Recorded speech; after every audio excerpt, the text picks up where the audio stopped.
제 그 인터뷰 두 번째 손님으로 김도플 작가님 모시고 할 건데요. 그 김도플 작가님이 올해 저랑 제일 뭔가 작업을 많이 했던 분이시고, 네. 또, 이제 한국에 오신 지 막 그렇게 오래되지 않아서 되게 뭔가 활기가 넘치는 모습들을 되게 많이 봤거든요. 네. 그래서 이번에 그 인터뷰 작가로 좀 같이 좀 초대를 하게 되었고, 편하게 뭐 소개 한번 해주시면은 뭐 다들 알 수 있지 않을까 싶습니다. 네. 안녕하세요. 저는 설치 및 평면 작업을 하고 있는 김도플 작가라고 합니다. 반갑습니다. 지금 여기는 저랑 이제 같이 작업하는 김윤호 작가 분이랑 또 이제 조그맣게 프로젝트 스페이스를 운영하고 있는 위워맨 씨 전시 장소가 있는 건물입니다. 여기 제 유튜브 아마 보시는 분들은 네. 거의 다 뭐 좀 부산에서 베이스로 활동하시는 분들이 아닐까 싶은데 유학 생활 같은 거 조금 되게 많이 궁금해 할 것 같거든요. 저도 유학 진짜 생활? 많이, 예, 저도 진짜 많이 궁금한 게 사실 골드스미스 하면은 네. 뭐 그냥 뭐 내노라는 작가들이 뭐 학원 날 뭐 이게 넘치잖아요. 네네. 좀 그런 데서 생활하시면은 좀 어떠셨어요? 되게 첫 번째는 일단 유학 생활을 얘기하자면 각오를 하고 가야 되는 부분들이 조금 있는 것 같아요. 왜냐면 처음부터 한 번도 경험해보지 못한 주변 환경 속에서 적응을 해야 되기 때문에 그것조차 힘들어서 돌아가는 학생들이 꽤 많거든요. 왜냐면 언어적인 한계가 있고 공간적인 환경 자체가 아예 다르고 그걸 소비하는 몸 자체도 완전 다르기 때문에 새로운 무엇인가에 적응한다는 것 자체가 어쩌면 기존에 있었던 자기만의 룰을 깨트려야 되는 일이라서 그게 좀 어려운 부분이고, 특히 언어적인 거?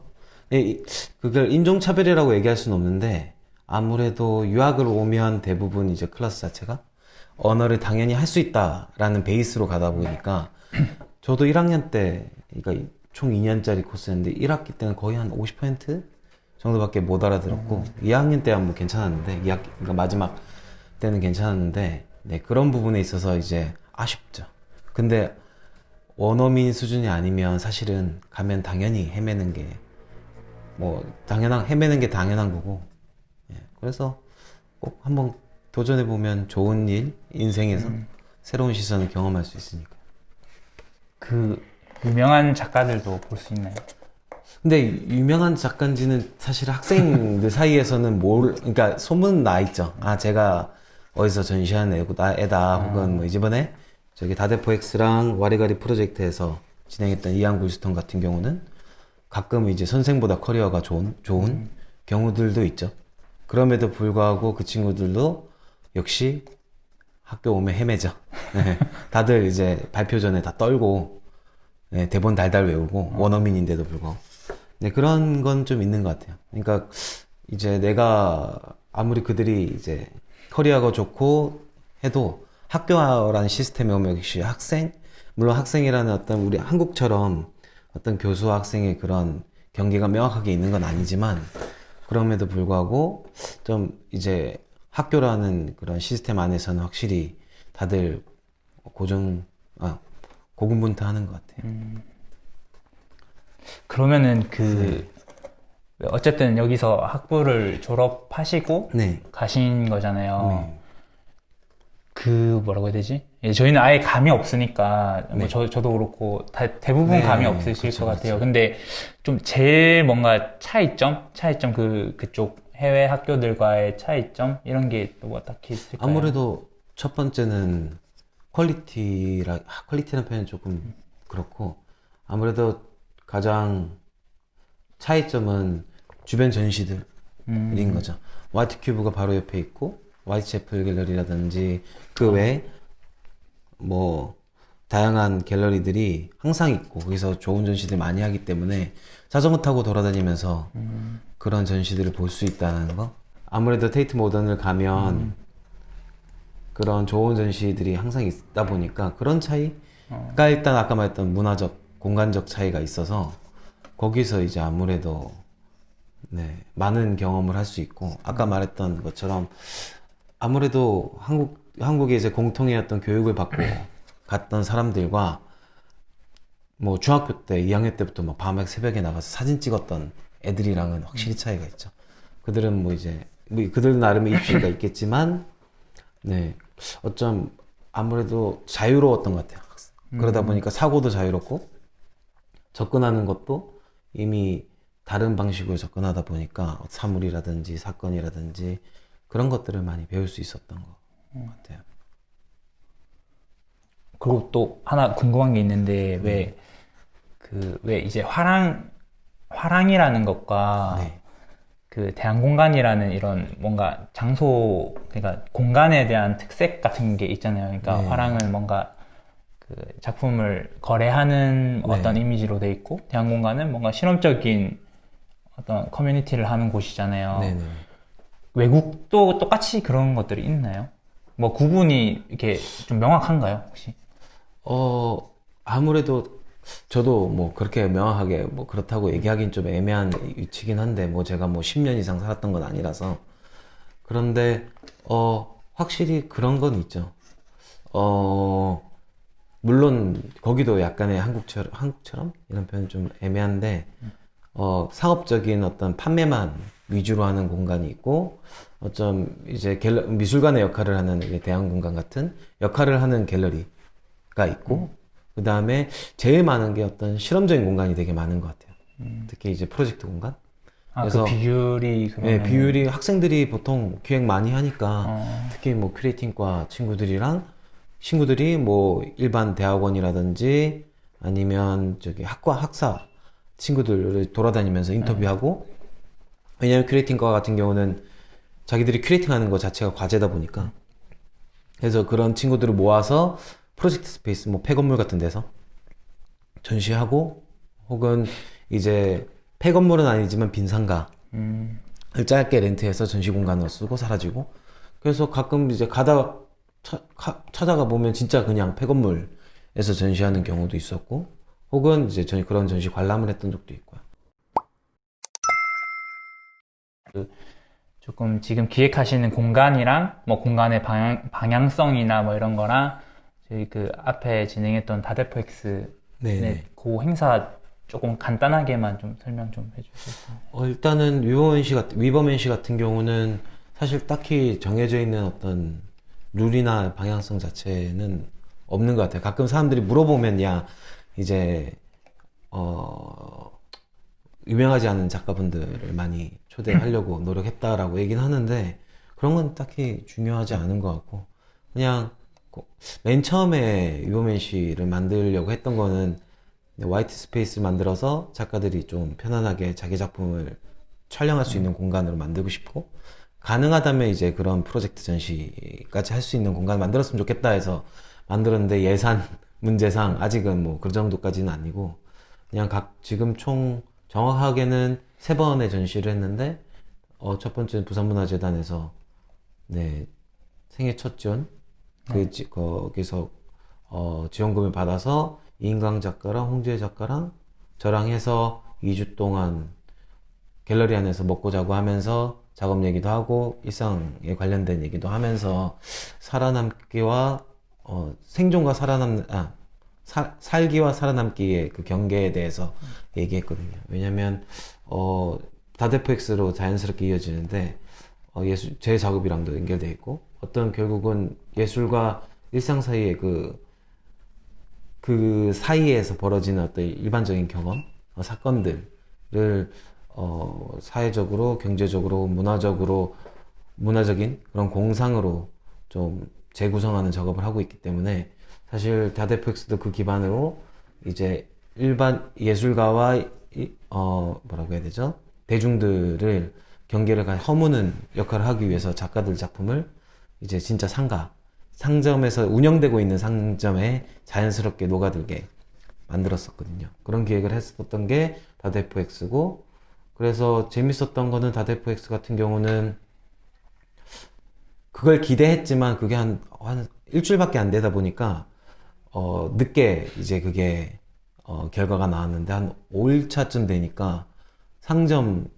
사장님들이 나서서 들어오라고 이렇게 사람들을 이끌고 자기가 이제 마치 도슨트처럼 이제 일반 이제 대중들한테 이제 작품을 설명해주고 이게 누가 했던 거고 이게 어떤 행사고 이런 걸 설명하고 계시더라고요.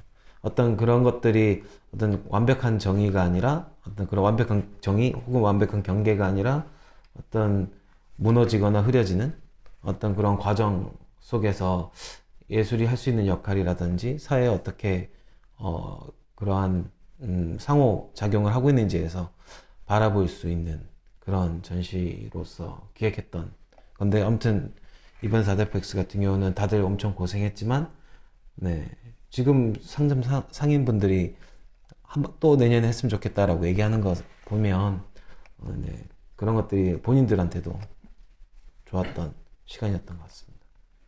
그 다대포엑스 같은 경우는 베이스가 이제 네. 영국에서 시작된 거를 모티브로 해가지고 네. 제가 진행한 거잖아요. 그 영국에서 진행한 그 위크랑 네.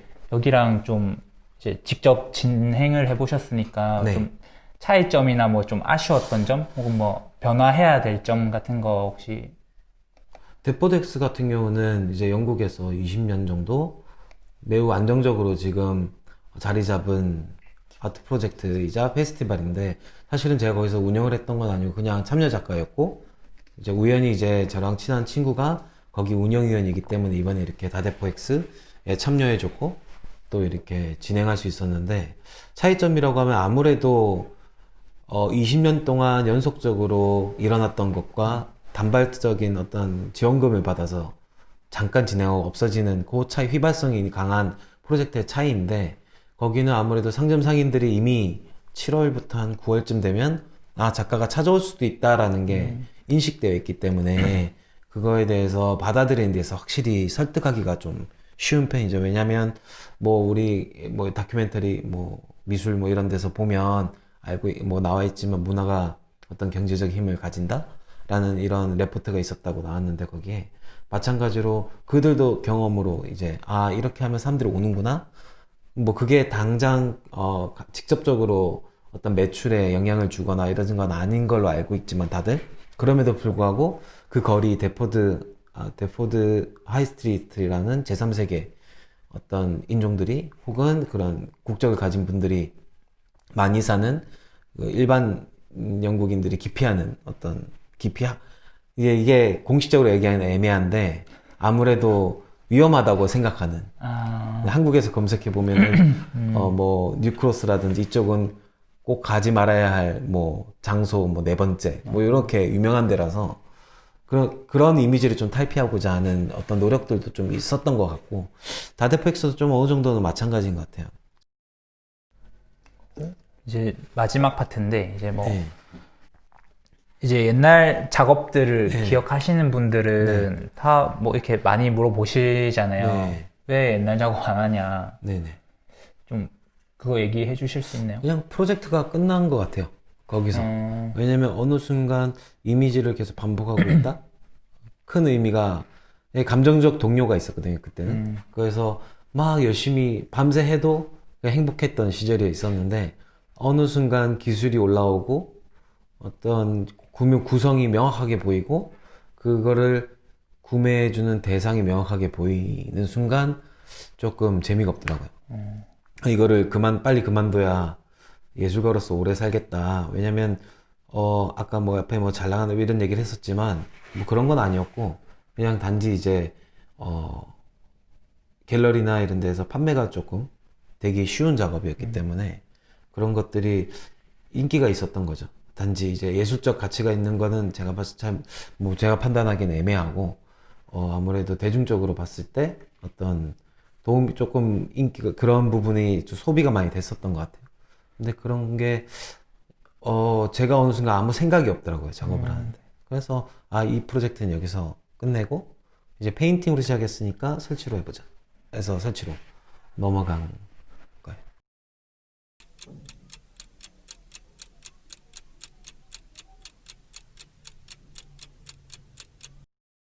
저는 예술과 일상의 삶 사이에서 경험 가능한 일반적인 사건 또는 상황을 경제적, 사회적, 문화적 공상을 통해 재구성하는 작업을 하고 있습니다. 집중하고 있는 것은 현대사회 속에서 저희 안위를 지키기 위한 필요 충분 조건이 제한하는 삶의 풍경을 디스토피아적 사색과 유머러스한 예술적 표현 방법론으로 제시하고자 합니다. 현재 저에게 늘 어려운 거는 예술가로서의 삶이 먼저인지 일반적인 삶이 먼저인지 선택해야 할 때입니다. 결혼을 하면서 프로포즈라고 던졌던 너가 예술을 포기하라면 포기할게 라는 거짓말에 대해서 생각합니다. 저에게 거짓말은 보통 위기를 모면하기 위해 쓰는 처세술인데 예술가가 되고 싶은 것이 그 활동이 어떠한 위기를 자초하는지 무엇을 모면하려 했는지 생각합니다. 물론 우리의 삶을 이분법적인 태도로 받아들이는 것은 시대착오적인 접근일 수 있지만 장기적인 존립과 영화로운 삶의 기준이라면 아마도 예술가의 삶에 대한 욕망은 헛된 판타지일 수 있겠다라는 생각을 자주 합니다. 그럼에도 불구하고 그러한 판타지가 창작욕을 일으키며 세계와 내가 교환하는 다양한 상호작용에 대해 포커스를 맞추고 작업을 진행하고 있습니다. 최근의 작업들은 공상적 접근을 통한 예언적 대안 제시에 그 의의가 있습니다. 공상은 현재의 상태에서 실제하지 않는 미래적 상황을 투시하기 위함입니다. 이것은 개인의 생존과 번영을 위한 태도에 가깝다고 생각하며 이는 제 주변의 사건이나 상황을 통시적인 관점으로 바라보는 것에서 시작합니다. 특히 대한민국 근현대사에 대한 문화적 사유에서 시작하여 신자유주의, 국가정책 방향성과 정치 상황 등 헤게모니적 접근과 한 사회의 객체로서 경험 가능한 육체적, 정신적 담론에서 비롯한 소비와 욕망, 그리고 물리적 영역, 유행, 관습, 세대 갈등 등에 관심이 많습니다. 저에게 예술 활동은 대안적 또는 새로운 시선으로 주변 사건을 혹은 사물을 바라보는 것에서 시작합니다. 즉 어떠한 대상의 완벽한 정의나 경계가 아닌 부서지고 무너지거나 흐트러진 상태에 개입하는 것을 이야기합니다. 사물의 역할을 지우고 감춰서 전혀 다른 물질로 변화시키는 등 새로운 물리적 형태로 나아간 것에 자세를 취합니다. 이러한 방법론적 태도는 꾸준히 변화하는 것이 예술의 본질이라고 믿기 때문입니다.